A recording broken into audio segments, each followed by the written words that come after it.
رو، خوب دل کھول کر رو، ہمارے معبود بھی ہم سے روٹھ جائیں گے، دنیا اندیکھے خدا کے سامنے جھک جائے گی، کیسا ہوگا وہ زمانہ۔ ابرس کی آنکھیں بھیگ گئی، مجمع میں سے اکثر لوگ رونے لگے۔ ابو جہل نے کہا، مقدس حبل کی قسم، میں ہر اس آدمی کو قتل کر ڈالوں گا جو اندیکھے خدا کو سجدہ کرے گا۔ ابرس نے کہا، کاش تم ایسا کر سکتے، پر یہ کھوپڑی کہتی ہے کہ ایسا نہ کر سکو گے، دیکھو گے اپنی آنکھوں سے اپنے معبود کی ذلت۔ حمزہ نے پوچھا، ہے اپائے اس سے بچنے کا؟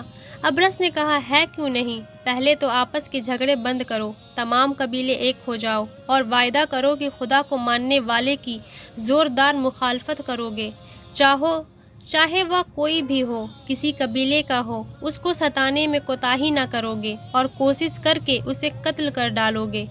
عرب میں یوں تو بہت سے قبیلے تھے، لیکن ان میں سے کچھ ہی تھے جن کا زیادہ احترام کیا جاتا تھا۔ ان میں بھی بنی ہاشم کی سب سے زیادہ عزت ہوتی تھی، چونکہ خانہ کعبہ کا احترام تمام قبیلے کرتے تھے۔ ہر قبیلے کا معبود بیت الحرام میں تھا، کعبہ مکہ میں تھا، مکہ میں بنی ہاشم کی حکومت تھی، اس لیے بھی یہ قبیلہ اور قبیلوں سے ممتاز مانا جاتا تھا۔ ابرس کو یہ خیال ہوا تھا کہ ان کے معبودوں کو ذلیل کرنے والا اگر بنی ہاشم میں سے ہوا تو بنی ہاشم کے دبدبے اور رعب کی وجہ سے کوئی اس طرح دیکھ نہ سکے گا، اس لیے اس نے یہ چال چلی کہ بیت الحرام میں سب سے اقرار لینا چاہا۔ عربوں کی ایک خاص بات یہ بھی تھی کہ جو عہد و اقرار وہ کر لیتے تھے اس سے پیچھے نہ ہٹتے تھے، چاہے اس میں کتنا ہی مالی اور جانی نقصان کیوں نہ ہو۔ تمام عربوں نے جھک جھک کر اپنے معبودوں کا نام لے کر عہد و اقرار کیا کہ وہ اپنے معبودوں کو برا کہنے والوں کو قتل کیے بنا نہ چھوڑیں گے، چاہے ان کا تعلق کسی قبیلے سے ہو۔